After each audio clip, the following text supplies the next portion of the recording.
कविवर्य कुसुमाग्रज यांच्या जयंतीनिमित्त साजरा करण्यात येणाऱ्या मराठी भाषा गौरव दिनानिमित्त शिवाजी विद्यापीठात विविध कार्यक्रमांचं आयोजन करण्यात आलं होतं.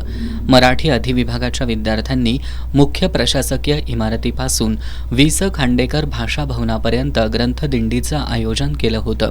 मुख्य इमारतीसमोर कुलगुरू डॉक्टर दिगंबर शिर्के यांच्या हस्ते पालखीचं पूजन करण्यात आलं.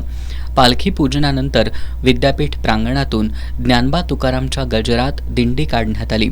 यानंतर मराठी अधिविभागात कवी कुसुमाग्रज व्याख्यानमालेत कवी कुसुमाग्रज यांची कविता या विषयावर प्राध्यापक राजेंद्र दास यांनी मार्गदर्शन केलं.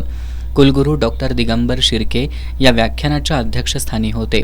यावेळी बोलताना प्राध्यापक दास यांनी कुसुमाग्रज यांच्या कवितेनं मराठी कवितेत एका युगाची निर्मिती केली असल्याचं सांगत मराठी मनाची स्पंदनं त्यांनी आपल्या कवितेतून मांडली असल्याचं नमूद केलं.